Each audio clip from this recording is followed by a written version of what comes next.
पहले 3 बार ओम का उच्चारण, फिर प्रार्थना। ओम ओम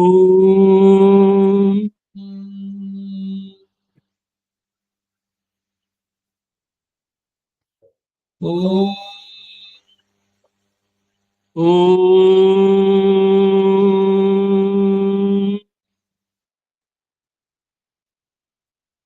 ओम ओम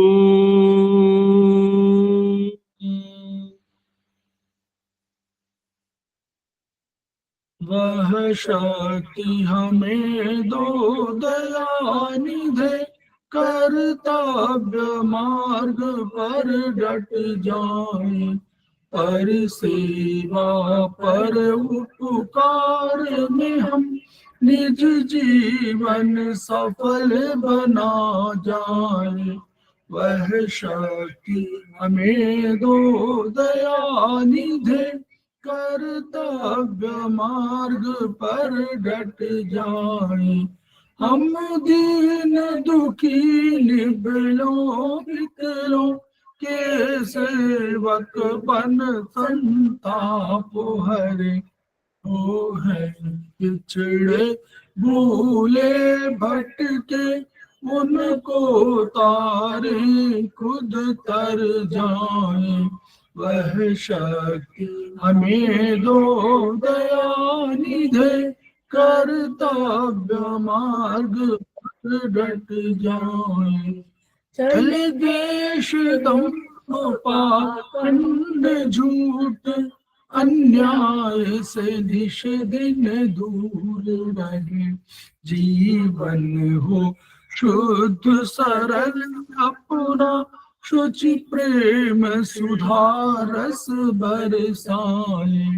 वह शक्ति हमें दो दयानिधे, कर्तव्य मार्ग पर डट जाए, निज आन मान मर्यादा का प्रभु ध्यान रहे, अभिमान रहे। जिस देव भूमि में जन्म लिया, बलिदान उसी पर हो जाए।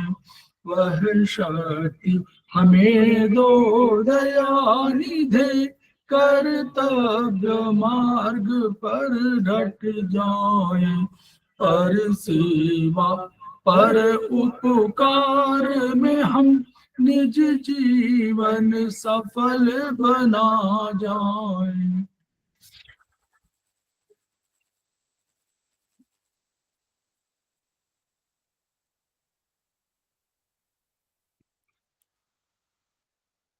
समवायी क्लासेस में आप सभी का स्वागत है। हमारे बीच में श्रीमती वर्षा श्रीवास्तव, उपाध्यक्ष समवायी फाउंडेशन उपस्थित हैं, उनका स्वागत है। हमारे समक्ष रीता गांधी जी उपस्थित हैं, उनका स्वागत है। हमारे बीच में सुधा पाठक जी उपस्थित हैं, जो हमारे समवायी फाउंडेशन की प्रमोटर हैं, उनका स्वागत है। हमारे बीच में हरगुरिंदर सिंह जी उपस्थित हैं, जो पुराने थेरेपिस्ट हैं, सीनियर थेरेपिस्ट हैं, उनका स्वागत है, पंजाब से है। हमारे बीच में शोभना विजय वर्गीय जी हैं, जो आज फैकल्टी हैं और हमारे समवायी फाउंडेशन की प्रमोटर भी हैं। हमारे बीच में सुदेश मलिक जी हैं, जो सीनियर थेरेपिस्ट हैं, उनका स्वागत है। हमारे बीच में अनिता जैन जी उपस्थित हैं, जो हमारे समवायी फाउंडेशन की प्रमोटर हैं, उनका स्वागत है। बीच में भट्ट दर्शन जी उपस्थित हैं, उनका स्वागत है। हमारे बीच में धनंजय सिंह उपस्थित हैं, वो हमारे समवायी फाउंडेशन के कोषाध्यक्ष हैं, उनका स्वागत है। हमारे बीच में नीलिमा शर्मा जी उपस्थित हैं, उनका स्वागत है। हमारे बीच में रंजन कुमार, उनका स्वागत है। हमारे बीच में संजय सिन्हा जी उपस्थित हैं, उनका स्वागत है। हमारे बीच में शिवादित्य चतुर्वेदी जी उपस्थित हैं, उनका स्वागत है। हमारे बीच में निरंजन गुप्ता जी उपस्थित हो गए हैं, जो समवायी फाउंडेशन के प्रमोटर हैं, उनका स्वागत है। नमस्कार सर। नमस्कार। हम लोग समवाय फाउंडेशन के सदस्य हैं और हम लोग एक्यूप्रेशर शोध प्रशिक्षण एवं उपचार संस्थान प्रयागराज से संबद्ध हैं। वहां के मनीषी ब्रह्मलीन MP खेमका सर के हम ऋणी हैं, जिनकी वजह से संस्थान को यह रूप प्राप्त हुआ है। इसके अतिरिक्त हम लोगों को जिन्होंने पहली एक्यूप्रेशर की शिक्षा दिया और उसके प्रति आकर्षण उत्पन्न कराया, प्रोफेसर सुषमा ओझा जी हम शुक्रगुजार हैं। संस्थान का एक मोटो है, each one reach one, each one treat one, each one teach one. इसी को आपके माध्यम से जन जन जागरण अभियान के तहत पूरे विश्व में फैलाने का हमारा सपना है और हमें विश्वास है कि आपके माध्यम से ये विधा जो अपेक्षाकृत कम खर्चीली है, उसका लाभ केवल आपको ही नहीं मिलेगा वरन समस्त पीड़ित मानवता को मिलेगा। हमारे बीच में राम गोपाल सिंह जी उपस्थित हो गए हैं, उनका भी स्वागत है। तो हम लोग इन्हीं शब्दों के साथ आज की शुरुआत कर रहे हैं। हमारे समक्ष शोभना विजय वर्गीय जी उपस्थित हैं, जो हमारे समवाय फाउंडेशन के प्रमोटर भी हैं। और वो आज हम लोग अभी चर्चा कर रहे थे, हम लोगों ने बीज भी पढ़ा, हम लोगों ने चाइनीज दर्शन पे थोड़ा वार्ता किया। अब चाइनीज दर्शन के जो आगे सिद्धांत हैं उन पर हम शुरुआत करने जा रहे हैं। जो 5 एलिमेंट थ्योरी है उस पर थोड़ा और अधिक गहन दृष्टि, ताकि उसके आधार पर सिद्धांत और धीरे धीरे उपचार की दिशा में हम लोग आगे बढ़ेंगे। तो पुनः शोभना जी का स्वागत है और मैं मैडम आपको सौंप रहा हूँ, मैं शेयर कर दे रहा हूँ।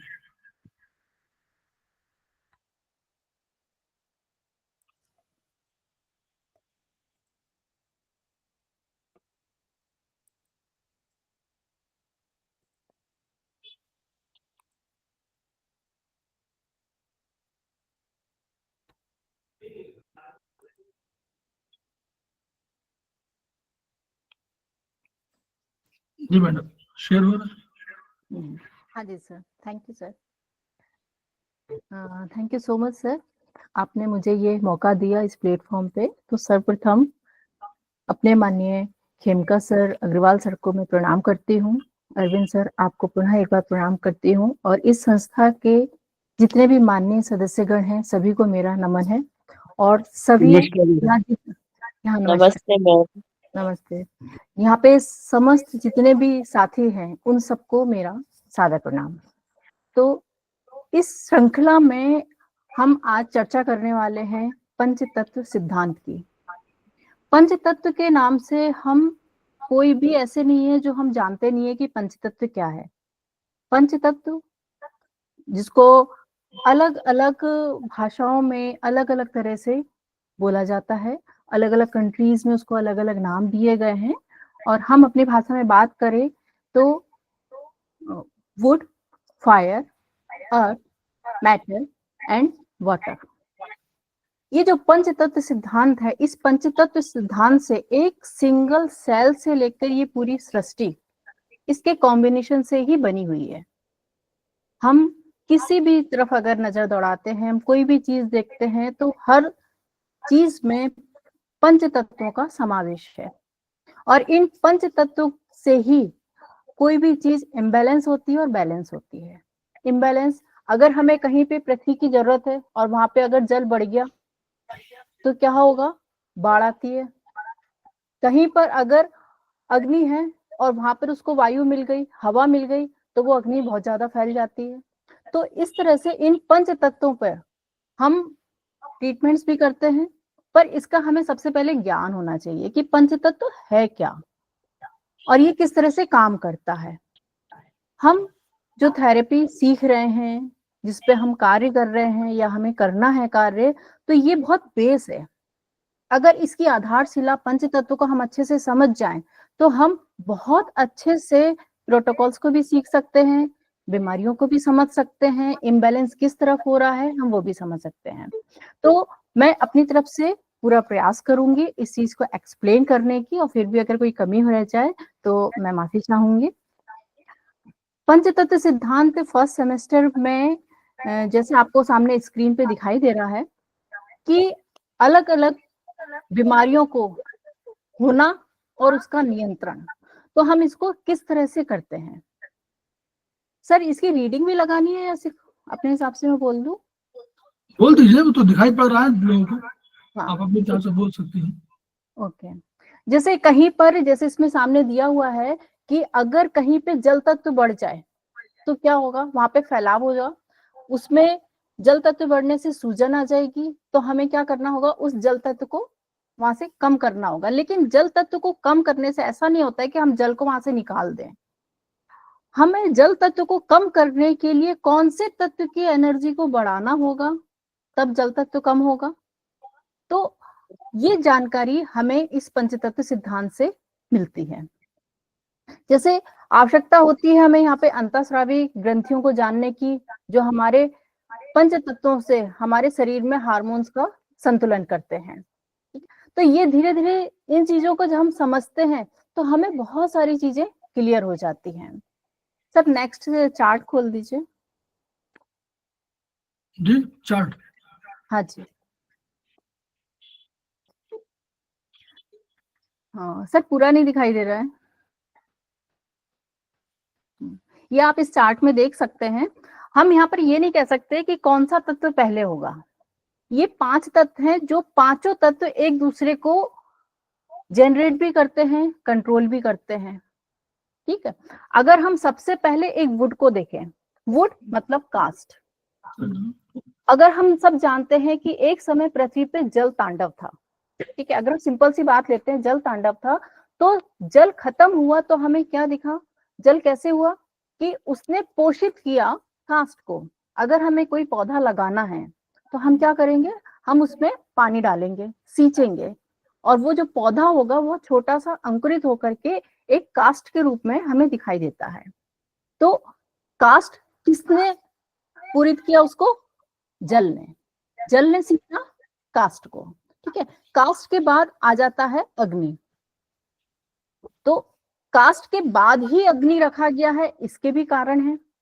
अग्नि के बाद अर्थ आता है, और अर्थ के बाद आकाश आता है, और आकाश के बाद जल आता है। ठीक है, तो अगर हम इनको चाइनीज शब्दों में बोले तो would, fire, earth, metal and water, ये 5 जो तत्व होते हैं, ये 5 तत्व से हर चीज बन रही है, ये हम जान चुके हैं। अब ये आते कैसे हैं, जनरेट कैसे होते हैं।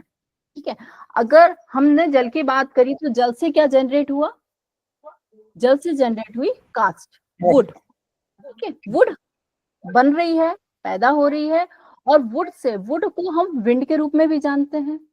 ठीक है, तो जब तेज हवाएं चलती हैं तो अगर कहीं भी छोटी सी चिंगारी होती है तो हवाएं उस चिंगारी को पूरा आग में परिवर्तित कर देती हैं। सपोज अगर किसी जंगल में छोटी सी चिंगारी है और वहां पे अगर आंधी आ जाए तो पूरा का पूरा जंगल जल जाता है। तो अग्नि को कौन प्रमोट कर रहा है, हवा, वुड, विंड, है ना। तो इस तरह से अग्नि को किसने साथ दिया, हवा ने। लेकिन वही अग्नि जब प्रचंड अग्नि बन जाती है तो धीरे धीरे वो जब शांत होती है तो वो राख में तब्दील हो जाती है, तो वहां पर आ जाता है पृथ्वी तत्व। ठीक, पृथ्वी तत्व आ गया। अब पृथ्वी तत्व, पृथ्वी में हम देखें तो पृथ्वी में बहुत सारी खाने हैं, खदानें हैं, तो वहां पे हमें क्या प्राप्त होता है, मेटल प्राप्त होता है। तो पृथ्वी से हमें मिला, मेटल मिला। अब ये जो मेटल है, मेटल में ही जल तत्व की प्राप्ति होती है। ठीक है, तो ये एक पूरा एक साइकिल है जो एक दूसरे के बाद ही बनता है और आता है। ठीक, अब यहाँ पे अगर हम ऑर्गन की बात करें तो ऑर्गन को हम ये समझे कि जो कास्ट है, विंड है, उस विंड में 2 ऑर्गन रखे गए हैं, लीवर और गॉल ब्लैडर। ठीक है, लीवर को हम समझ सकते हैं कि लीवर के लिए हम बोलते हैं ना कि अगर लीवर का 5% भी बचा है तो फिर भी उसको हम जनरेट कर सकते हैं, वो अपना पूरा रूप ले सकता है। ठीक, तो कौन पूरा रूप ले सकता है, जैसे एक छोटा सा अंकुर होता है, वो अंकुर बनने पर वो अपने आप एक विशाल पेड़ की तरफ अग्रसर हो सकता है। तो जो उसकी एनर्जी है वो विंड होती है, या हम वुड बोल सकते हैं।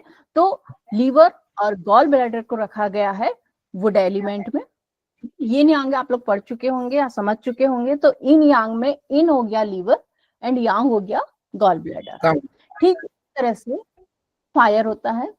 फायर में दो चीजों को हम डिवाइड कर देते हैं, एक अग्नि और एक प्रचंड अग्नि। ठीक है, अग्नि में दो ऑर्गन आ जाते हैं हमारे, हार्ट और स्मॉल इंटेस्टाइन।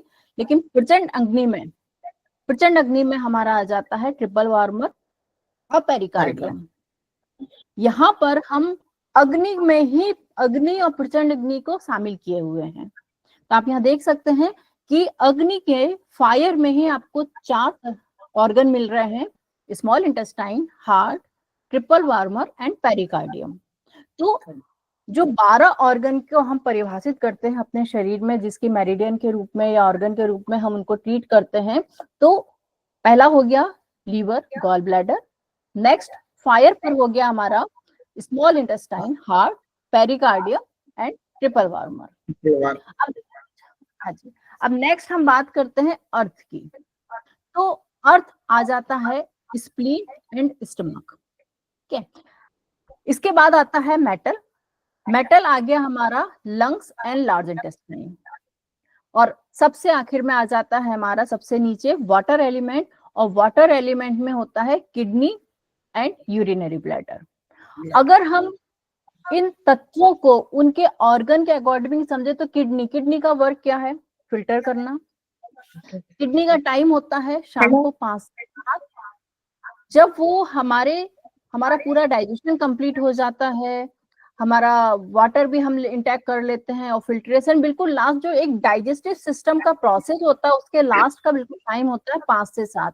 इसीलिए हमारे आयुर्वेद में बोला गया है कि सूर्य छुपने के बाद हम खाना नहीं लें या हम बहुत हल्का आहार लें, ताकि हमारे डाइजेशन सिस्टम पे बहुत ज्यादा प्रेशर नहीं पड़े।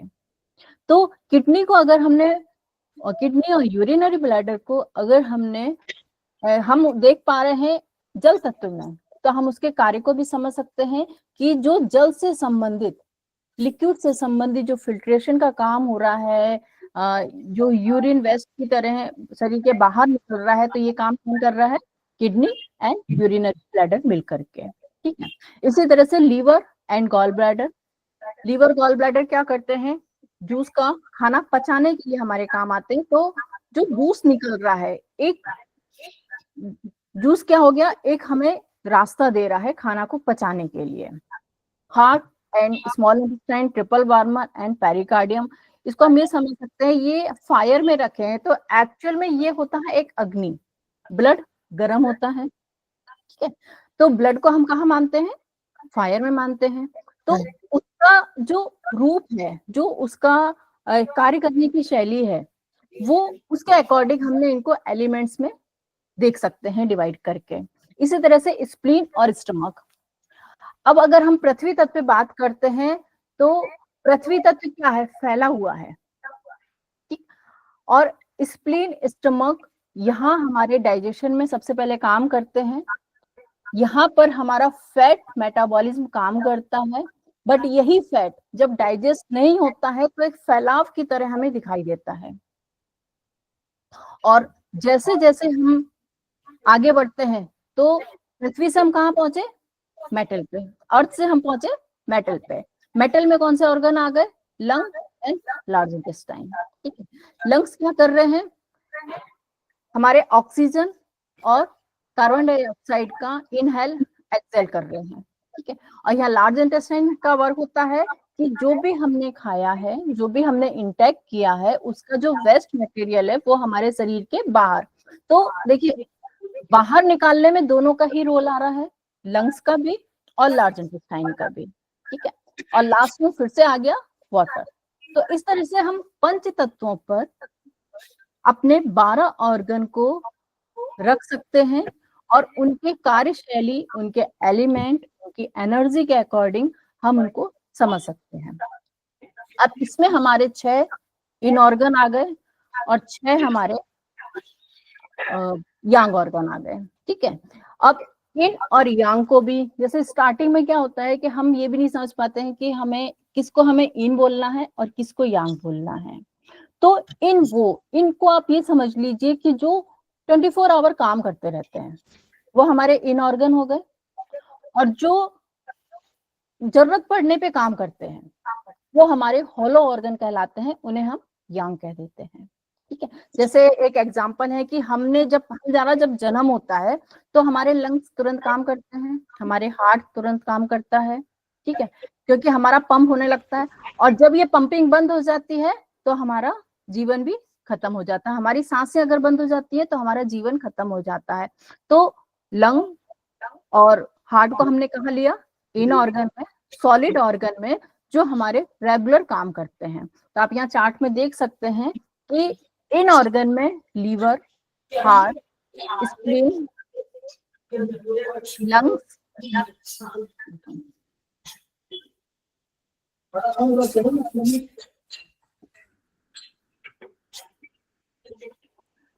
सर जी आवाज आ रही है। हाँ हाँ आगे इन ऑर्गन में हम समझ सकते हैं कि liver, heart, spleen, lung and kidney. ठीक है, अगर हम आयुर्वेद भी पढ़ते हैं तो हम देखते हैं कि आयुर्वेद में क्या होता है कि हम राइट साइड में स्प्लीन मेरिडियन समझ लेते हैं और लेफ्ट साइड में पैंक्रियाज, इसलिए यहाँ पे स्प्लीन एंड पैंक्रियाज को कंबाइन किया गया है।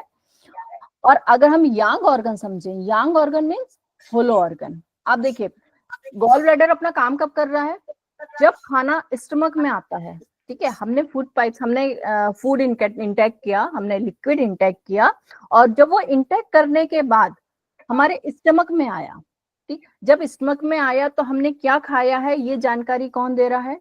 गॉल ब्लैडर समझ रहा है। तब वो उसको पचाने के लिए जो भी जूस लीवर से बनके गॉल ब्लैडर में इकट्ठे हुए, तब उसका काम है कि उस जूस को उनको स्रावित करना, ताकि स्टमक में आया हुआ खाना पच सके। तो गॉल ब्लैडर ने कब काम किया? जब उसको ये पता चला कि स्टमक में भोजन आ गया। मतलब काम पड़ने पर ही उसने, जरूरत पड़ने पे उसने अपना कार्य किया, और जिस समय जरूरत नहीं है उसने अपना कार्य नहीं किया। स्टमक भी एक होलो ऑर्गन है। होलो ऑर्गन है, एक थैला समझ लीजिए। ठीक है, बैग है जिसमें खाना आता है, तब तक उसका डाइजेशन होता है, वो कुछ घंटे वहां रहता है, डाइजेशन प्रोसेस होता है। देन उसके बाद जब उसमें से खाना आगे बढ़कर के स्मॉल इंटेस्टाइन में आ जाता है फूड, तब उसका काम बंद हो जाता है। ठीक है, तो स्टमक क्या कर रहा है? काम पड़ने पर, जब उसमें जरूरत आ रही है तब वो काम कर रहा है, वो फुल टाइम 24 घंटे काम नहीं कर रहा है। ठीक ऐसे ही स्मॉल इंटेस्टाइन आ गया, तो स्मॉल इंटेस्टाइन कब काम कर रहा है? जब स्टमक से आगे फूड हमारा कुछ अपच कुछ पच, जब खाना हमारे स्मॉल इंटेस्टाइन में आएगा तब वो वहां पे काम करेगा, और जब वही आगे लार्ज इंटेस्टाइन में पहुंच जाएगा और वहां से जो भी प्रोसेस होना है, अवशोषण का प्रोसेस होना है, जो हमारे फूड मटेरियल हैं, जो अच्छी चीजें हैं उनका अवशोषित होना है, वो सब स्मॉल इंटेस्टाइन में होगा। और जब वहां का प्रोसेस खत्म हो जाएगा तो स्मॉल इंटेस्टाइन उस समय काम नहीं करेगा। ठीक इसी तरह से लार्ज इंटेस्टाइन, अपच खाना जब लार्ज इंटेस्टाइन में आता है तो वहां पर वो हमारे शरीर के बाहर निकल जाता है। तो ये ऑर्गन कब काम कर रहे हैं? यूरिनरी ब्लैडर, यूरिन का प्रोसेस, यूरिन बनने का जो प्रोसेस होता है, वो बनने के बाद जब ब्लैडर में इकट्ठा हुआ और फिर हमें सेंसेशन होता है कि अब ब्लैडर भर गया है, मैं यूरिन पास करना है, तो हम यूरिन पास कर देते हैं। तो ये काम कब हो रहा है? जब जरूरत पड़ रही है, आवश्यकता पड़ रही है, तब ये काम कर रहे हैं। लेकिन यही हमारे इन ऑर्गन कब काम करते हैं? उनके पास कोई ये नहीं है कि ये काम अब नहीं करेंगे और अब करेंगे। इन ऑर्गन 24 आवर हमारे वर्क करते हैं।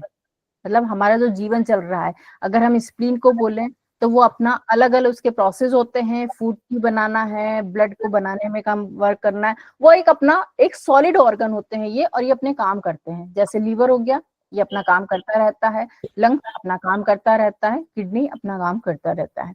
तो ये जो इन ऑर्गन है ये रेगुलर अपने काम करते रहते हैं, और यांग ऑर्गन जरूरत पड़ने पर काम करते हैं। इन दोनों में बहुत अच्छा डिफरेंस है कि इन ऑर्गन सारे सॉलिड होते हैं और यांग ऑर्गन सारे होलो होते हैं। तो इस तरह से ये अपने अपने काम करते रहते हैं।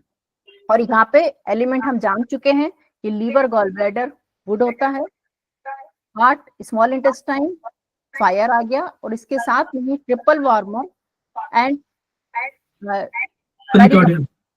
ये फायर में आ गया। स्प्लीन, स्टमक, अर्थ आ गया, लंग्स, लार्ज इंटेस्टाइन, मेटल आ गया, किडनी, यूरिनरी ब्लैडर, वाटर आ गया। अब हम इसमें आगे पढ़ते हैं, कुछ रिलेशन है आपस में।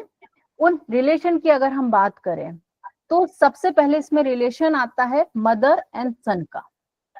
हम मदर सन का रिलेशन कहते हैं या सन मदर का रिलेशन कहते हैं। तो सिंपल है, हम ये जानते हैं कि माँ क्या करती है, माँ अपने बच्चे को पोषित करती है, ठीक है। तो माँ अपने बच्चे को पोषित कैसे करेगी? अगर उसके पास अपनी एनर्जी है, उसके पास सपोज हम अपनी लाइफ में देख लेना, हम अगर माँ हैं तो हमारे पास अगर राशन है, हमारे पास फीड कराने के लिए एनर्जी है, तो हम अपने बच्चे को पालन पोषण दे सकते हैं, ठीक। तो जनरेट कर रहे हैं, जनरेट कौन कर रहा है? अगर हम देखें, सर चार्ट फिर से लगा दीजिए। अगर हम इसमें देखते हैं, इसको कहते हैं जनरेटर साइकिल। जनरेट साइकिल मतलब जो जनरेट कर रहा है, उत्पन्न कर रहा है, ठीक है। तो अब यहाँ पर अगर हम उत्पन्न करने के साइकिल पे हम ध्यान दें तो वायु या कास्ट, वो किसको उत्पन्न कर रहा है? वो उत्पन्न कर रहा है अग्नि को, ठीक है। देखिए, आग किसमें लगेगी? लकड़ी में लगेगी ना, पानी में तो नहीं लगेगी आग। तो कास्ट के द्वारा या हवा के द्वारा अग्नि को प्रचंड बनाया गया, अग्नि बड़ी। तो अग्नि की मदर हम किसको बोलेंगे? कास्ट को, क्योंकि कास्ट मेटल से नहीं बढ़ेगी, कास्ट पानी से नहीं बढ़ेगी, कास्ट मिट्टी से, वो अग्नि मिट्टी से नहीं बढ़ेगी, ठीक है। अग्नि किससे बढ़ रही है? हवा से या लकड़ी से। तो अगर अग्नि को हम बोले कि अग्नि की मदर कौन है? जिसने उसको प्रोत्साहित किया, जिसने उसको आगे बढ़ाया, जन्म दिया, तो वो हो जाता है कास्ट। आपको समझिए कि अगर हमें कहीं पे अग्नि जलानी है तो हम लकड़ी तो जलाएंगे, लकड़ी का ही सहारा लेंगे, मिट्टी का सहारा तो नहीं लेंगे, ठीक। तो जहां हम लकड़ी का सहारा ले रहे हैं, तो लकड़ी ने किसको जनरेट किया? आग को। किसका पालन पोषण किया? आग का पालन पोषण किया। यही आग जब शांत होती है, ठीक है, राख बनती है, तो राख कहाँ कन्वर्ट हो गई? मिट्टी में, अर्थ में, ठीक है। तो अब यहाँ पे अग्नि ने किसको बढ़ावा दिया है? एक अर्थ को, ठीक है, अर्थ का विस्तार किया है, अर्थ की मात्रा बढ़ाई है, ठीक। तो अर्थ की मदर हम किसको मानेंगे? अर्थ की मदर हम मानेंगे फायर को, ठीक। इसी तरह से फायर, अब वो सॉरी अर्थ ने किसको जनरेट किया है? अर्थ में देखिए मिट्टी है, धरती है, हम कहते हैं धरती की गोद में बहुत सारे तत्व हैं, में खाने हैं, खदाने हैं, बहुत सारे ऑर्गेनिक, इनऑर्गेनिक, बहुत सारी चीजें हमें पृथ्वी की गोद में मिलती है। तो वो आ गया मेटल। तो पृथ्वी के अंदर क्या समाहित है? पृथ्वी ने किसको पाला है? मेटल को पाला है। अब मेटल में ही तत्व आगे बन करके इसमें जल को करते हैं, और जल क्या कर रही है? जल ही लकड़ी को पोषित कर रही है, ठीक। तो अगर हम इस साइकिल को देखें तो आप देखेंगे जो ये क्लॉकवाइज साइकिल चल रहा है, ठीक है। सिंपल सा इसका नियम है कि अगर हमने इस चार्ट को ध्यान में रख लिया, इस चार्ट को समझ लिया, तो हमें सिर्फ उसको क्लॉकवाइज चलाना है। किसी भी एलिमेंट से ठीक पहले वाला एलिमेंट उसकी मदर के रूप में जाना जाता है, ठीक है। तो हम फिर से इसको रिपीट कर लेते हैं कि अग्नि की मदर, अग्नि से पहले क्या है? कास्ट, और कास्ट का जो सन है वो हो गया अग्नि, अग्नि का सन हो गया मेटल, वो सॉरी अर्थ का सन हो गया मेटल, मेटल का सन हो गया किडनी, और वाटर, और वाटर का सन हो गया वुड। तो इस तरह से जो क्लॉकवाइज साइकिल चलता है, तो क्लॉकवाइज साइकिल में नेक्स्ट हमारा सन होता है और पिछला हमारा मदर होता है। तो इस तरह से ये हमारा जनरेटिव साइकिल चलता है। सपोज अगर हम इसको अपने ऑर्गन पे हम सोचते हैं, ठीक है। तो देखिए अग्नि, जैसे हाई बीपी है, किसी को हाई बीपी रहता है, ठीक है, तो हाई बीपी पे अगर हम इमोशन की बात करें तो जो वुड है, वुड का इमोशन होता है गुस्सा, ठीक। अगर जिसको हाई बीपी है, मतलब वो फायर एलिमेंट वाला बंदा है, और उसको आप गुस्सा दिला दीजिए, गुस्सा दिलाने से क्या होगा, उसकी प्रॉब्लम बढ़ जाएगी, शूटअप होगा, ठीक है। तो उस फायर को किसने सपोर्ट किया है, वुड ने। और यहीं पर हमें बहुत सारी चीजें, हमें नेगेटिव भी मिलती हैं और पॉजिटिव भी मिलती हैं। तो यहाँ पे हमें ये जानना होता है कि कौन सी चीज बढ़ रही है। फायर बढ़ रहा है तो हम मदर को कम करें, सिंपल है। देखिए अगर माँ के पास, सर आवाज गूंज रही है, माँ के पास अगर पालने के लिए है, सपोर्ट करने के लिए, तो बच्चे को हमेशा सपोर्ट करेगी, चाहे बच्चा सही हो या गलत हो। सिंपल फंडा है कि माँ हमेशा अपने बच्चे को सपोर्ट करती है, ठीक है। माइक खोलिए, किसी का माइक बंद कराइए, सबके माइक।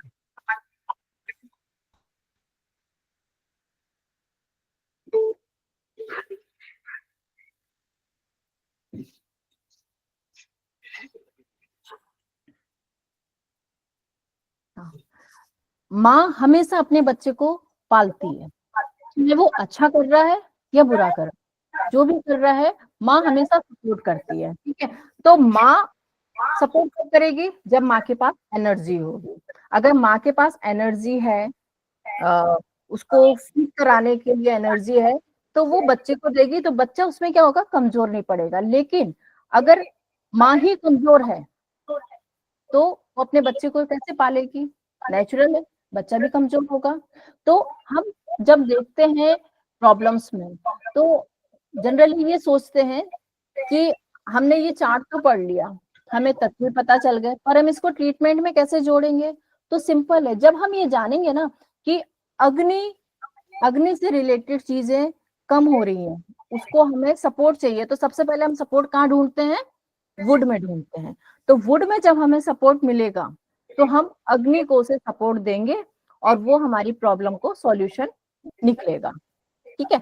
अब अगर हमें स्टमक स्प्लीन पे वर्क करना है, तो स्टमक स्प्लीन पे जब हम वर्क करना होगा तो हम सबसे पहले किसको ध्यान देंगे, उसकी माँ पे, उसकी मदर पे ध्यान देंगे। तो उसकी मदर क्या हो गई, फायर एलिमेंट। तो फायर एलिमेंट में जो ऑर्गन आ रहे हैं, अगर उनको हम सपोर्ट करें, उनको हम उनकी एनर्जी बढ़ाएं, उन्हें टॉनिफाई करें, तो नेचुरल है जब मदर हेल्दी होगी तो उसका जो सन होगा वो भी अपने आप हेल्दी हो जाएगा। ठीक इसी तरह से अगर लंग से रिलेटेड प्रॉब्लम हो रही है, लार्ज इंटेस्टाइन से रिलेटेड प्रॉब्लम हो रही है, तो हम कहाँ पहुंचते हैं कि सबसे पहले हम एलिमेंट पे जाते हैं और उसको हम अर्थ एलिमेंट पे सपोर्ट करते हैं। अर्थ एलिमेंट क्योंकि उसकी मदर है, मेटल की मदर अर्थ है, तो अर्थ को अगर हम टोनिफाई करते हैं, हम उसको एनर्जी देते हैं, तो हमें क्या मिलता है, लंग और लार्ज इंटेस्टाइन को सपोर्ट मिलता है। ठीक इसी तरह से अगर हमें वाटर एलिमेंट में किडनी, यूरिनरी ब्लैडर से रिलेटेड प्रॉब्लम आ रही है, तो हम सपोर्ट किसको देंगे, सबसे पहले हम lung and large intestine. Metal element को सबसे पहले हम आगे बढ़ाएंगे, उसको टोनिफाई करेंगे ताकि हमें किडनी और यूरिनरी ब्लैडर पर रिजल्ट्स मिले अच्छे। सेम इसी तरह से अगर हमें लीवर और गॉल ब्लैडर पे ट्रीटमेंट करना है, तो हम सबसे पहले किसे सपोर्ट करेंगे, किडनी एंड यूरिनरी ब्लैडर। तो ये जो साइकिल होता है मदर एंड सन का, ठीक है, इसको हमें जब कहीं पे एनर्जी कम पड़ती है तो हम उसकी मदर को ट्रीट करके उसके सन को अच्छे से एनर्जी दे सकते हैं और उसे हेल्दी कर सकते हैं। तो ये हमारे चैप्टर में आ जाता है जनरेटिव साइकिल। अब जनरेटिव साइकिल में जैसे उसमें लिखा हुआ है, जल पेड़ का पोषण करता है, उससे काष्ठ उत्पन्न होता है, काष्ठ के जलने से अग्नि उत्पन्न होती है, अग्नि के जलने से राख होती है यानी पृथ्वी बनती है, मिट्टी से धातु उत्पन्न होता है और पृथ्वी तत्व धातु तत्व की जननी कहलाती है।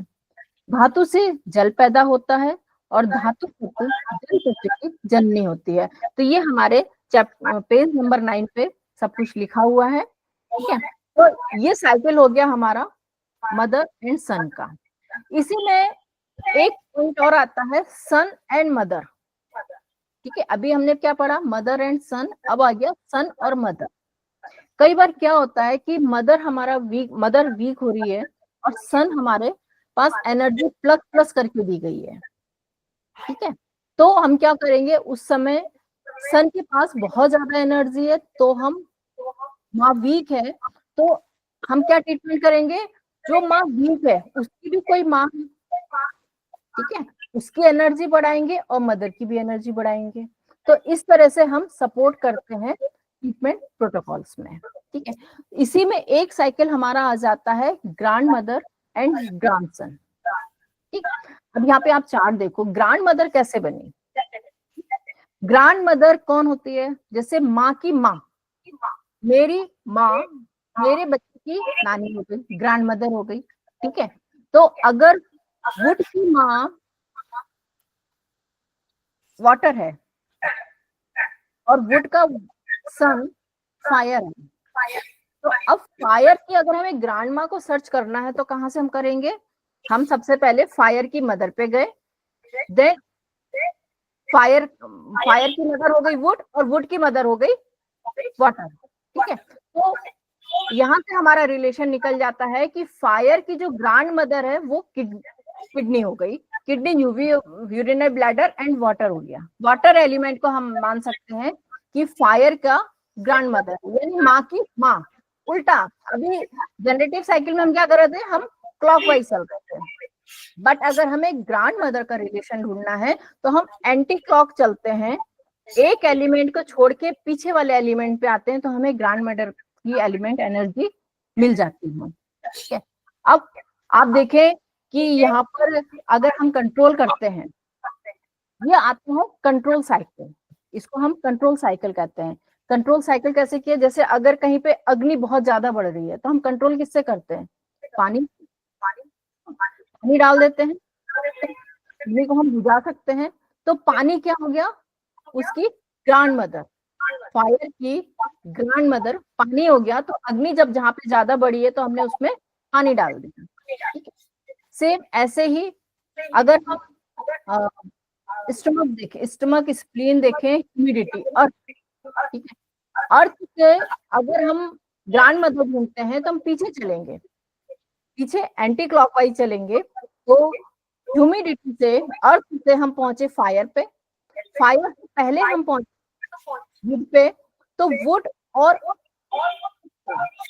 रिलेशन क्या हो गया, वुड की ग्रैंड मदर हो गई, वो सॉरी अर्थ की ग्रैंड मदर हो गई वुड, ठीक है। तो अब वुड को अगर कहीं पे मिट्टी है, टीला बना हुआ है, ठीक है, तो हम क्या कर रहे हैं, कहीं पे अगर वहां पे आंधी चलेगी तो मिट्टी उड़ेगी, ये मिट्टी उड़ेगी, तो यानी वहां से मिट्टी को हटा रहा है, कौन हटा रहा है, हवा।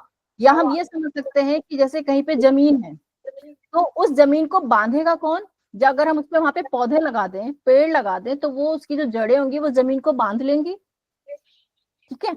तो उसको कंट्रोल कौन कर रहा है, मिट्टी को, वुड, अर्थ को कंट्रोल कर रहा है वुड, ठीक है। ठीक इसी तरह से अगर हम मेटल पे जाए, मेटल को अगर हम शेप चेंज करनी है, मेटल को अगर हमें शेप चेंज करनी है तो हम किसको यूज करते हैं, अग्नि को, उसको तपाते हैं, ठीक है। तपाने पर मेटल की शेप बदल जाती है, तो मेटल की ग्रैंड मदर हो गई अग्नि, ठीक है। मेटल की मदर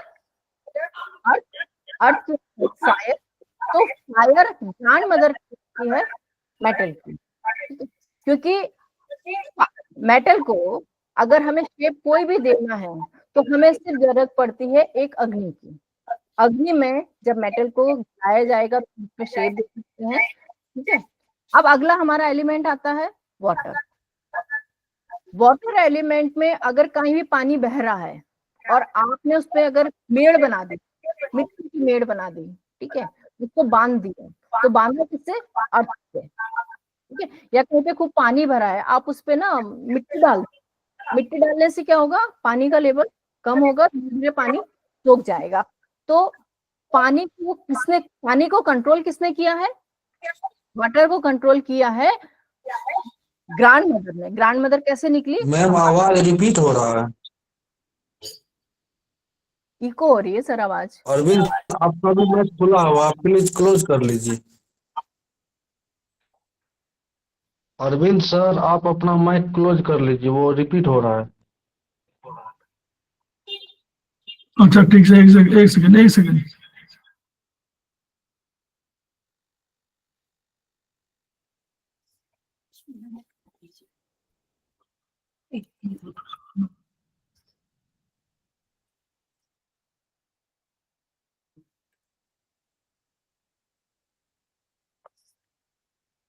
हाँ, तो वाटर को कौन कंट्रोल कर रहा है, अर्थ कैसे कंट्रोल करता है, जैसे कहीं भी पानी है, पानी का हमें बहाव को रोकना है तो हम क्या करते हैं, मिट्टी डाल देते हैं।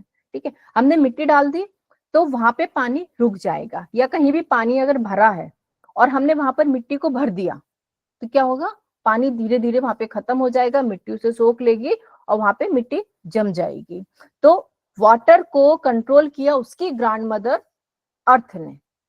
ठीक है, अब इसी तरह से हम वुड ले लें, वुड को कौन कंट्रोल करता है, वुड को कंट्रोल करता है मेटल।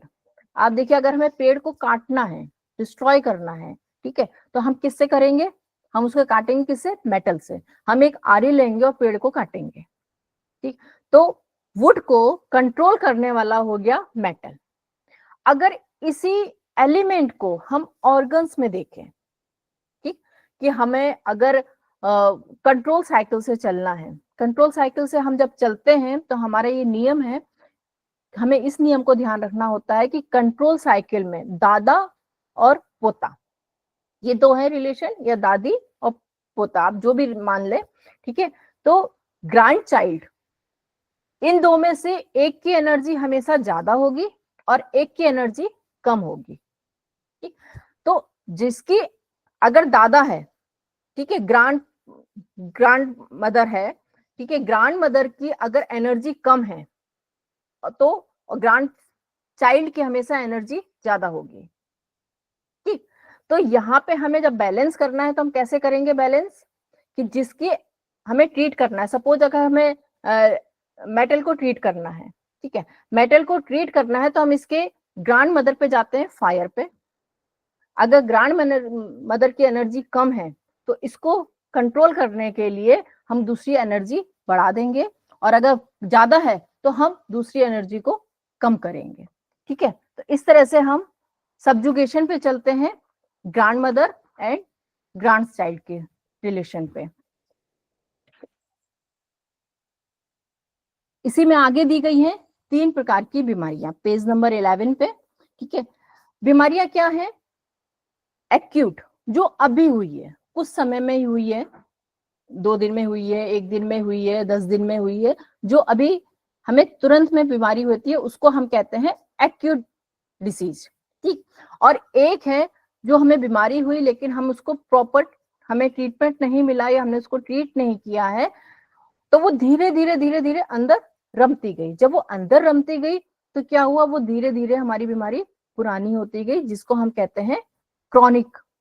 ठीक, अब तीसरी हो गई मध्यकाल, जो ना तो नई है और ना ही पुरानी है। ठीक, तो जो बीच अवधि की बीमारी हो जाती है उसको हम कहते हैं मध्यकालीन बीमारी या मध्यकालीन रोग या सब एक्यूट डिसीज। ठीक है, तो अभी हमने पढ़ा था treatment of acute hyper disease. ठीक है, नई बीमारी का अर्थ क्या होता है, जो अभी आई है। ठीक है, अभी आई है, अगर उस समय हम उसको ट्रीट कर देते हैं तो बहुत कम समय लगता है, हमें रिजल्ट्स भी बहुत अच्छे मिल जाते हैं, लेकिन अगर हम उसको उस समय नहीं ट्रीट करें तो यही धीरे धीरे करके क्या होता है, बीमारी पुरानी होती जाती है और क्रॉनिक हो जाती है। ठीक, उसके पहले ये बीमारी नहीं थी, ऐसी बीमारी आते ही अति उग्र रूप धारण कर लेती है और एक संकटकालीन अवस्था में खड़ा कर देती है। वास्तव में उस बीमारी से संबंधित ऑर्गन में बायो एनर्जी का स्राव आवश्यकता से अधिक होने लगता है। तो हमें जो अभी तुरंत में बीमारी हुई है वहां पर क्या हुआ कि वहां पे जो सिक्रेशन हो रहा है वहां पे जरूरत से ज्यादा हो रही है, यानी उसकी एनर्जी बहुत ज्यादा प्लस प्लस हो चुकी है कि ठीक है। ऐसे में ऑर्गन से बायो एनर्जी को सेडेट कर घटाना पड़ता है, जिसे सेडेशन ऑफ ऑर्गन कहते हैं। तो अगर अगर कहीं पे कोई भी चीज बढ़ रहा है तो हम क्या करेंगे, उसको कम करेंगे, ठीक है। बढ़ रहा है मतलब बहुत ज्यादा हो गया, प्लस प्लस हो गया, तो जब हम उसको घटाएंगे तो अपने आप उसकी एनर्जी कम होती जाती है।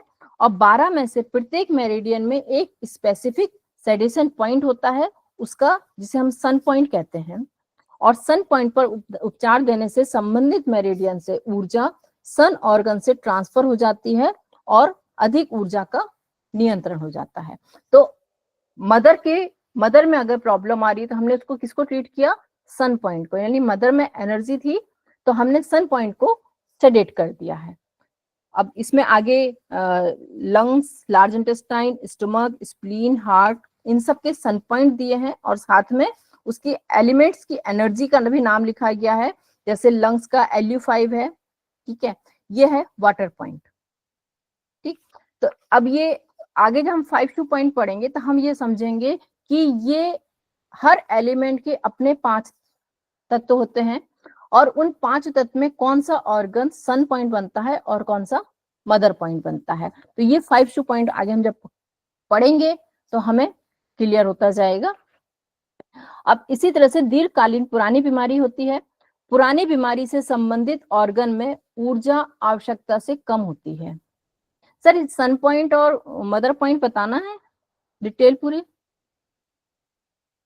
या वो आगे बताएंगे अरविंद सर? ये तो आपको बताना है मैडम, पूरा एक्सप्लेन करना है सर, पूरा एक्सप्लेन करना है मदर पॉइंट और सन पॉइंट? थोड़ा बहुत कर दीजिए।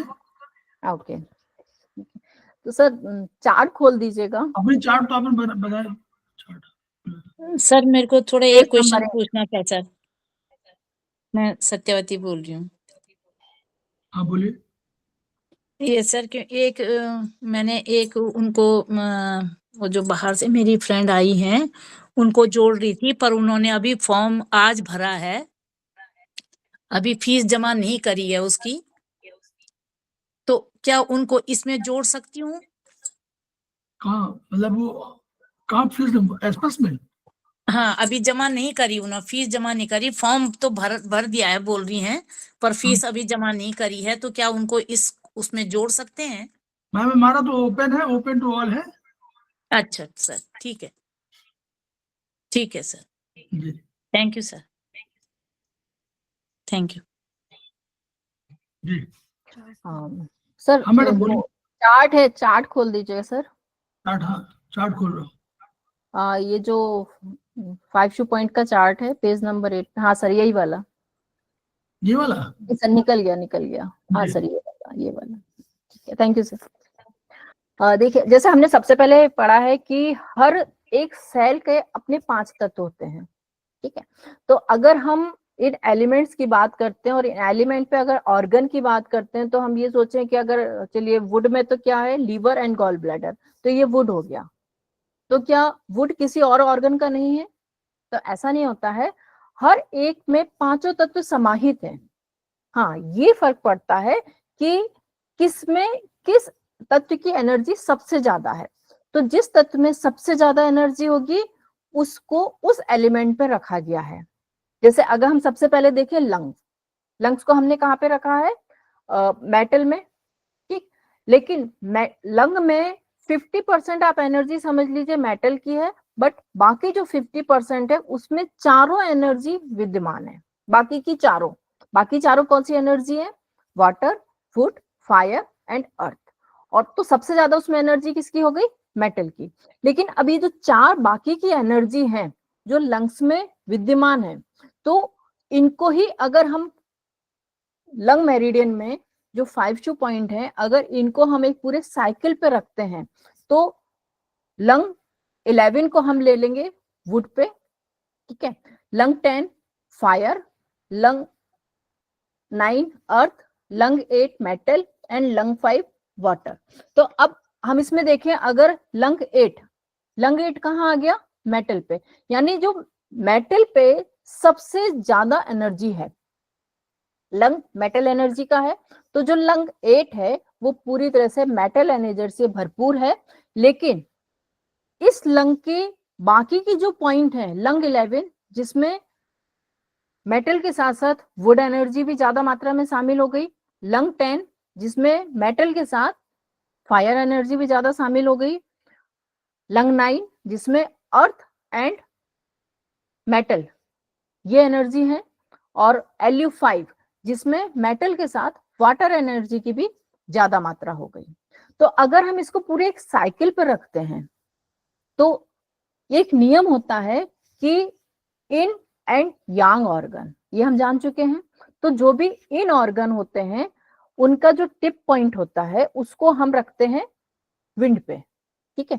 तो अगर हम देखें तो लंग का विंड पॉइंट हमारे थंब पर आता है, जो सबसे पहला, मतलब नंबर में तो सबसे लास्ट पॉइंट है, अगर हम फिंगर पे देखें तो सबसे पहला पॉइंट होता है हमारे हैंड पे।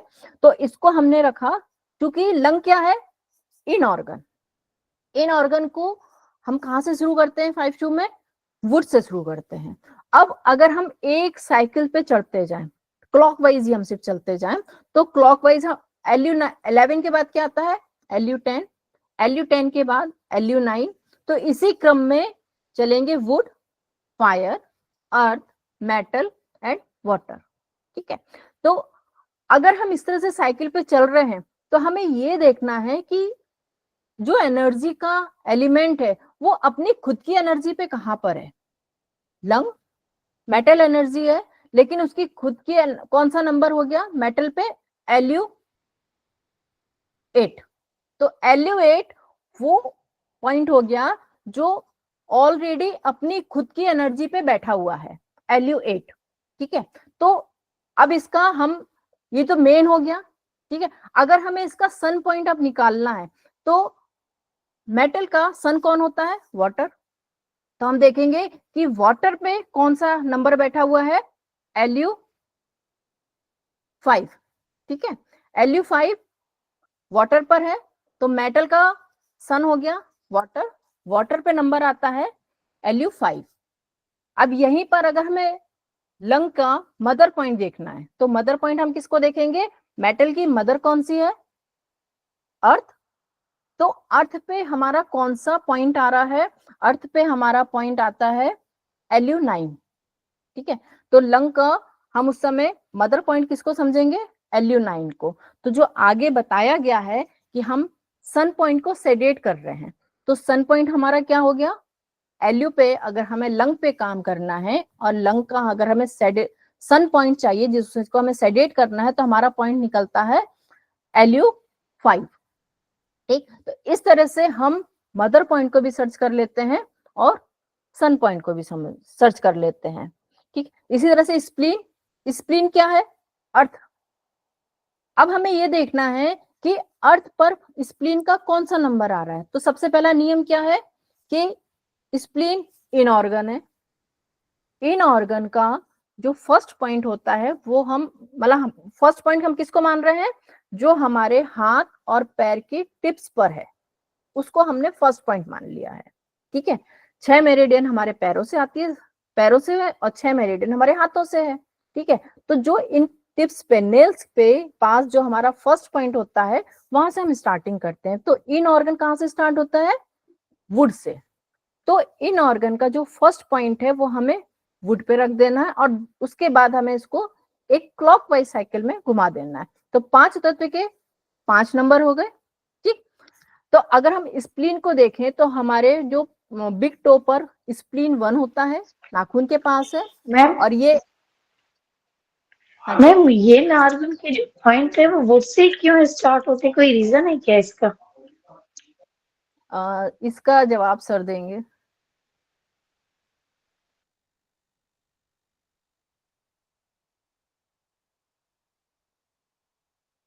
सर देखिए, ये क्या कुछ नियम होते हैं, ठीक है। हम नियम, जैसे मदरसन हम एक लॉ पढ़ रहे हैं तो ये एक लॉ समझ सकते हैं। और अगर मैं अच्छे से जवाब नहीं दे पाऊं तो आई थिंक सर आगे समझा देंगे कि ये एक नियम है कि इन मैडम ऑर्गन आगे वाला जो आप पढ़ा रही थी ना, ये वाला पॉइंट दीर्घ वो लास्ट रह गया था ना आपका, सन पॉइंट वाटर पॉइंट वाला। हाँ जी सर। ये इसको खत्म करिए फिर और बताते हैं। ये पूछ रहे हैं, हाँ ये वाला पॉइंट था ना जो सन पॉइंट वाटर पॉइंट बता दिया था आपने।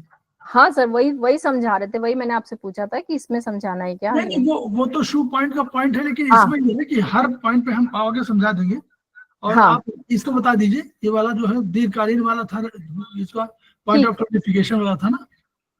ठीक है सर, ठीक है, ओके। तो अभी बताता हूँ। आगे है दीर्घकालीन, पेज नंबर 12 पर है दीर्घकालीन पुरानी बीमारियां। तो पुरानी बीमारी क्या हो गई कि जिसको हमने लंबे समय तक खींच लिया, जब वो अंदर तक रमने लगती है तब वो दीर्घकालीन या क्रॉनिक प्रॉब्लम कहलाती है।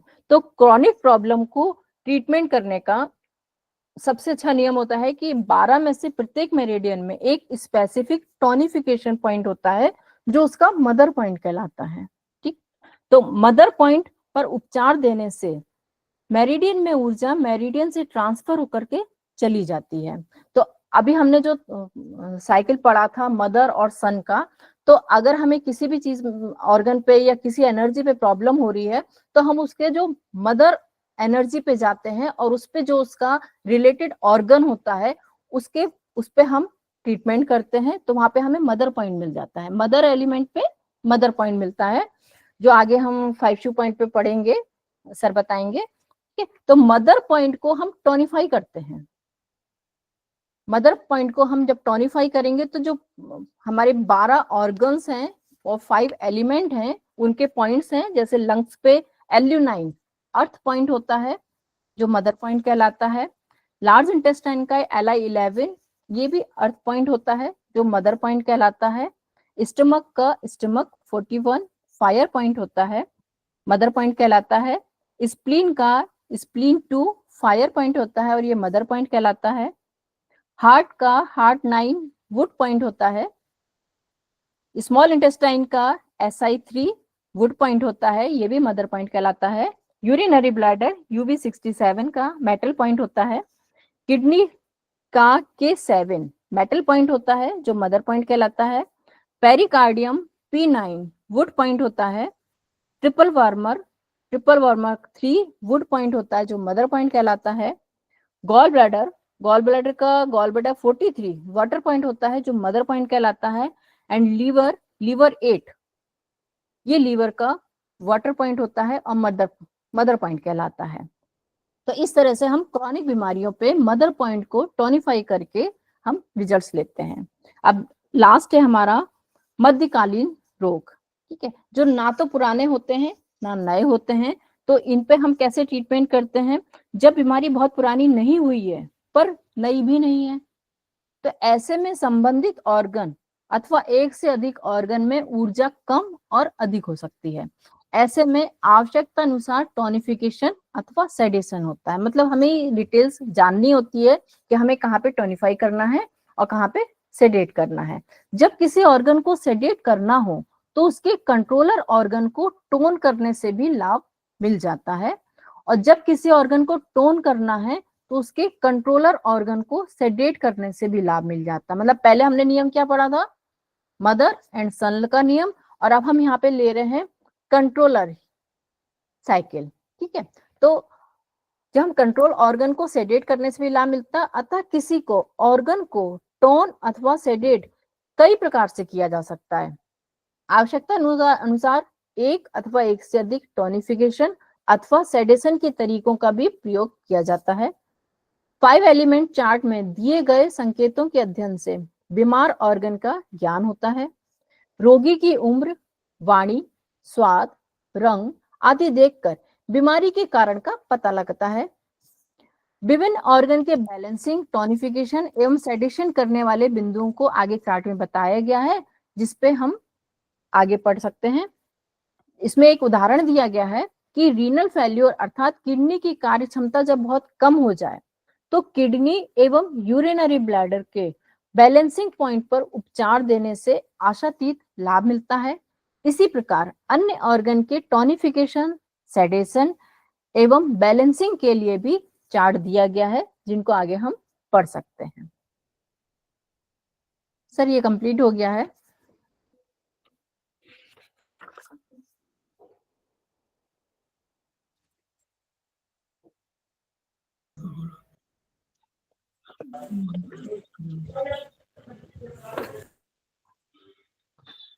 मैडम ने बहुत बढ़िया पढ़ाया और देखिए कितना उन्होंने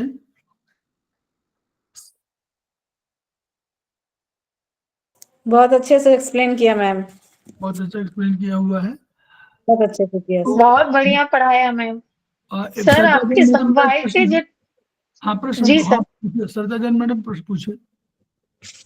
मैम सर मैं ये पूछ रही हूँ कि जो ये ऑर्गन है वो बुक से ही क्यों स्टार्ट होते हैं और यांग मेटल से? ना देखिए मैडम का जो कहना था वो उन्होंने रिजल्ट की बात कही थी।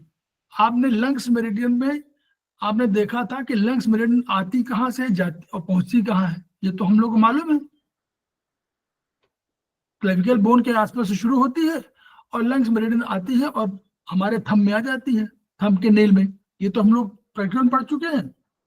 और ये हम लोगों ने चार्ट में, अगर हम लोग ट्रीटाइज 1 में देखेंगे तो उस चार्ट में आपको लंग्स मेरिडियन मिल जाएगी।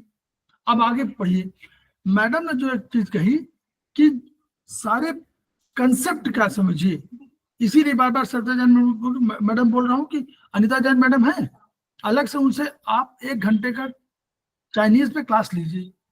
उनसे कहिए कि मैडम जब आप फ्री हो, जब हम, क्योंकि कंसेप्ट नहीं क्लियर होगा तो हम लोग आगे चाहे जितना सेमेस्टर कर ले फायदे नहीं होगा। कंसेप्ट ये है कि उन्होंने कहा कि चाइनीज दर्शन में कहा गया कि सारे पदार्थ, सारे संसार की, सब ब्रह्मांड की समस्त वस्तुएं इन्हीं 5 पदार्थों के संयोग का परिणाम है। यानी आप में अग्नि भी है, जल भी है, पृथ्वी भी है, मेटल भी है और फायर भी है। तो अगर कोई मेरिडियन है तो मेरिडियन भी तो क्या, मेरिडियन क्या है बोलिए? एनर्जी पाथवे, उसका पाथवे इसका तो पाथवे का भी, तो पाथवे में भी तो वो रिप्रेजेंट कर रहा है किसी ऑर्गन को ना, तो उस पाथवे में भी सारे पदार्थ होंगे कि नहीं होंगे, सारे एलिमेंट ये वाले, ये पहले बताइए होंगे कि नहीं होंगे? जब होंगे ना सर, सारे होंगे। समस्त वस्तुएं तो ब्रह्मांड में तो शामिल है। तो ब्रह्मांड की समस्त वस्तुओं में ये सबके एलिमेंट होंगे। और इसका एक बढ़िया एग्जाम्पल आप लोगों को दिया गया था कि अगर आपके चाइनीज एम्बेसी में आप जाएंगे तो वो चाइना का रूल चलेगा। पाकिस्तान एम्बेसी जाएंगे, यहाँ हिंदुस्तान में है वो दिल्ली में, लेकिन वहां पाकिस्तान का रूल चलेगा उस जगह पर, उतनी एम्बेसी में। तो वैसे ही रिप्रेजेंटेटिव ये है, मैडम ने कहा कि वहां पर ऊर्जा सबसे अधिक किसकी है? उस एलिमेंट की है जिस एलिमेंट का वो रिप्रेजेंटेटिव है। आप पाकिस्तान में जाइए, हिंदुस्तान के किसी एम्बेसी में जाइए, वहां हिंदुस्तान का कानून चलेगा, भले वो पाकिस्तान में हो। तो ऐसे जितने जो पॉइंट हैं, ये 5 बिंदु हैं। तो 5 बिंदु, 5 एनर्जी, 5 बिंदु है। अब उन्होंने ये कहा कि नॉर्मली ये चूंकि ये पाया जाता है कि अपने सिस्टम के हिसाब से, हम लोगों ने क्या पढ़ा था, याद पढ़िए, वो वाला मत भूलिए कि जो भी एनर्जी इन ऑर्गन की है वो नीचे से ऊपर जाती है, उसका डायरेक्शन ये होगा। जो यांग एनर्जी ऊपर से नीचे आएगी। तो लंग्स की एनर्जी, लंग्स क्या कौन सा ऑर्गन है सरिता जैन मैडम? इन ऑर्गन सर इन ऑर्गन है। इन ऑर्गन नीचे से ऊपर जाएगी ना, तो देखिए नीचे से यहाँ से यहाँ से नीचे ऊपर जा रही है, डायरेक्शन यूं होगा ना, क्योंकि अर्थ से जा रही है ना, अर्थ इन है। तो इसका जो अंतिम पॉइंट होगा, वो क्या होगा? LU11, ठीक है, LU11। अब LU11 का जो पॉइंट बताया, जो उन्होंने पॉइंट बताए, तो वो उन्होंने बताया कि 11, 10, 9, 8, 5 ये उनकी नंबरिंग सिस्टम था कि वुड पॉइंट। तो फर्स्ट पॉइंट है कि नहीं? फर्स्ट, जब देखिए कोई एलिमेंट फर्स्ट नहीं है, चाइनीज ने कोई एलिमेंट को फर्स्ट नहीं कहा। उन्होंने कहा कि ये उसका जनक है, ये कंट्रोलर है। हम लोग आयुर्वेद में जरूर कहा है कि आकाश हमारा प्रथम द्रव्य है, उन्होंने नहीं कहा। उन्होंने कहा कि ये हमारा इससे जनरेट होती है। तो हम लोग जो पांच पॉइंट है, उन 5 पॉइंट को हमने क्लासिफाई किया और कहा कि एक गुड पॉइंट है, एक उसके बाद फायर पॉइंट है। तो वो जो पॉइंट आया 11, 10, 9, तो 11 यहीं पर आया अंगूठे में। इसलिए कि जो पाए जाते हैं इन ऑर्गन के, वो हमेशा कहीं टिप्स पे होंगे या कहीं पैरों के टिप्स में होंगे, मतलब लास्ट पॉइंट कहीं होंगे। ये बात कह रही है ना वो, फर्स्ट है लास्ट पॉइंट होगी। तो यही पॉइंट को आगे 5 शू पॉइंट में हम लोगों ने पढ़ा भी है और आपने भी पढ़ा होगा। तो 5 शू पॉइंट का कंसेप्ट यहाँ पर था, केवल मैडम को चूंकि ये बताना था कि दीर्घकालीन बीमारियों में आपको टोनिफिकेशन करना है। और जो क्रॉनिक डिजीज किसको बोलेंगे सरदा जन मैम? क्रॉनिक सर जो ये ऑर्गन में होंगी सर, वो क्रॉनिक होंगी? इन ऑर्गन में नहीं, इन मतलब वो उसमें क्रॉनिक इतनी हो गई कि वो अंदर बैठ गई। इन माने अंदर, इन हो गई जी सर। इन और यांग को समझे, यांग बाहर, इन अंदर, तो इन में बैठ गई है। तो इसलिए उसको टोन करना पड़ेगा, क्योंकि अब इसमें बीमारी पुरानी हो गई, आदमी कमजोर हो गया है। तो कमजोर होने कहां से हुआ है? किसी शक्ति की वजह से होगा। तो इन शक्ति है। इन शक्ति कौन सी है? वो आपकी पोटेंशियल एनर्जी है, वो कम हो रही है। तो उसको बढ़ाने के लिए आपको टोन करना पड़ेगा। यांग आई, हम आंधी तूफान आया, उसने सबको हिला दिया, ये होती है यांग बीमारी। इसको बोलते हैं हम लोग कौन सी बीमारी बोलिए? क्रॉनिक के अलावा दूसरी आप बोलिए सरिता जन। Acute acute sir. तब यही चीज है। इतने बढ़िया टीचर है हमारी अनिता जैन मैडम, उनसे 1 घंटा केवल अलग से क्लास लीजिए, थोड़ा सा लिखिए, इसलिए कि अपने को और टोनिफाई करिए। क्लियर? तो ये क्योंकि जो बेसिक क्वेश्चन अगर इसमें होंगे हम लोग 2-3 बार, ये बेसिक क्वेश्चन वो लोग करेंगे जो नई क्लास ज्वाइन करेंगे तो अधिक होगा। लेकिन आप बेसिक क्वेश्चन इसमें होगा तो हम लोगों को तकलीफ होने लगेगी, फिर हम लोग लगेगा हम लोगों ने कोई पढ़ाई नहीं, है ना? तकलीफ हम लोग को होती है ना कि हम लोग इसके अंदर पढ़ाई नहीं हम लोगों ने साल भर से।